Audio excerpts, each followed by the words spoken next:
Ja, wir freuen uns natürlich mega, dass Guns N' Roses endlich mal nach Wacken kommen. Gerade zum 40-jährigen Jubiläum. Wir begleiten die Band seit den 80er Jahren schon. Thomas und ich sind mega Fan, auch Gösi, unsere ganzen Kumpels aus dem Dorf. Wir sind ja überall hingefahren. Legendäre Konzerte 92 in Hannover, wo Axel keinen Bock hatte, aber Slash das dann rausgerissen hatte. 93 Bremen war ein Mega-Konzert eben auch. Ich hatte mal die Busse organisiert, Busse hingefahren, die ganzen Kumpels aus dem Dorf hier. War immer geile Party. Und jetzt, 25 Jahre später, von 92, war ja 2017 das legendäre Konzert in Hannover gewesen, wo erst Abbruch war, wetterbedingt und weitergespielt worden ist. Und man zur Band sagte, spielt so lange ihr könnt, denn wir haben ja ein Problem mit der S-Bahn. Und Englische Sang war da, alle Hits gespielt. Ich glaube, die haben gefühlt in Summe waren die 5 Stunden auf dem Acker dort. Das sind natürlich legendäre Sachen, die man eben nicht vergisst. Frank here,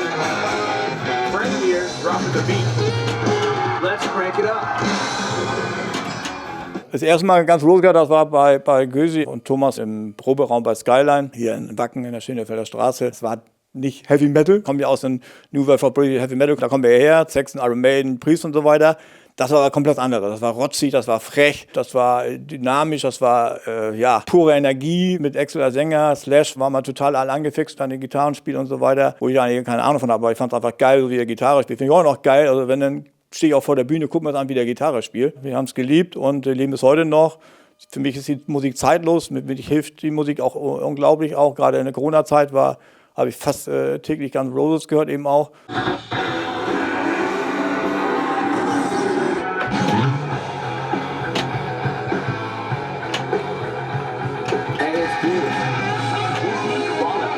Natürlich ein Traum. Ich meine, wenn man so sieht, wie wir angefangen haben, über 30 Jahre später so ein Eck machen kann, mehr geht eigentlich nicht. Und wir hatten das damals ja schon 2010 mit Mötley Crüe, was ja auch schon ein Traum war für uns eben, solche Band zu haben. Viele haben gesagt, oh, viel zu viel Kohle für die Band, Schatz auf die Kohle, machen wir einfach. Kam super an, die Band war total gefixt, waren eher noch ein bisschen sauer auf die Agenten, weil der ihnen nicht verkauft hat, dass da nur 70.000 sind. Die dachten, die fahren irgendwie auf dem Acker und sind irgendwie 2.000 Leute. Auch andere Acts, die wir hatten, Sabotage mit TSO und Doppelpack auf 2 Bühnen, Carnivore mit Pete Steele, unvergessen solche Themen, die wir machen konnten, machen durften auch, da muss man ja sagen. Das sind Sachen, die man einfach nie vergessen werden, denke ich mal. Are you still alive, Grandpa? Quit noodling around and fucking play.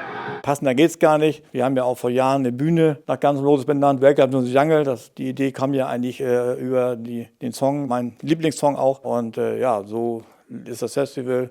Großer Dschungel, wir freuen uns mega und ich glaube, es wird eine geile Show werden. 40 Jahre Guns N' Roses, 34 Jahre Wacken, geiler geht's dann nicht. Awesome. Das ist ja ein ewiger Prozess, genauso wie mit Metallica und so weiter, haben wir immer versucht und versuchen wir weiterhin ja auch. Einmal hat man Glück, einmal passt das eben. Guns N' Roses haben natürlich mal länger versucht, wie gesagt, vor 2017 macht das ja keinen Sinn, weil das war für uns natürlich auch nicht Guns N' Roses. Erst 2017 war es Guns N' Roses, da war ich dann auch extra nach Australien geflogen, nach Adelaide, habe mir die Show dort angeguckt, um einfach zu sehen, passt das noch, passt die Chemie dann noch und das stimmt die Chemie, obwohl das noch über die Jahre jetzt besser wurde ja auch. Also in Hannover war eine ganz andere Stimmung als eben in Adelaide. In Adelaide war doch alles noch sehr angespannt, hat man schon gemerkt auf der Bühne bei den Jungs. Aber in Hannover war es dann Friede, Feuer, Eierkuchen.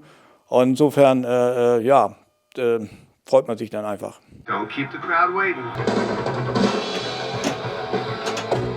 Ja, es wird mal eine richtige geile, außergewöhnliche Night to Remember eben auch. Gerade auch, weil das Jubiläum da ist und man die Band vielleicht so dann eben so schnell nicht wieder sehen wird. Und daher sind wir natürlich mehr als happy, dass das eben uns gelungen ist, gerade jetzt eben die Band eben für nächstes Jahr zu bekommen. Everybody wants an autograph. Dazu ist es natürlich super, dass es eben auch der Abschluss ist, mehr oder weniger der Tournee, dass eben natürlich man dann eine Special Show erwarten kann und hoffen kann, eben weil sie auch super eingespielt sind eben auch. Wenn wir sich alle viel Spaß haben und eine geile Band sehen, geile Songs sehen, geile Stimmung haben.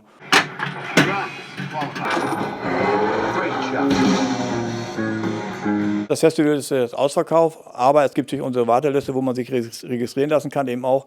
Da ist sicherlich noch über die Monate noch einiges möglich. Wenn, wie gesagt, der andere abspringt, ist sicherlich da nochmal die gute Börse, um dort das Ticket zu erwerben. Bitte nicht irgendwie auf den Drittmarkt gucken, das geht meistens schief. Wo stehe ich, wenn Guns N' Roses spielen? Das ist eine gute Frage. Also wir werden nicht auf der Bühne stehen, weil das macht keinen Sinn, weil das ist der schlechteste Sound.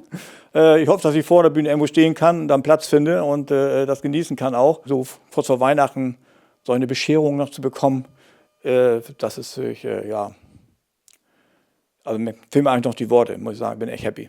Hoffe, dass ich nicht alleine bin, der so sieht. The show has to end sometime, right?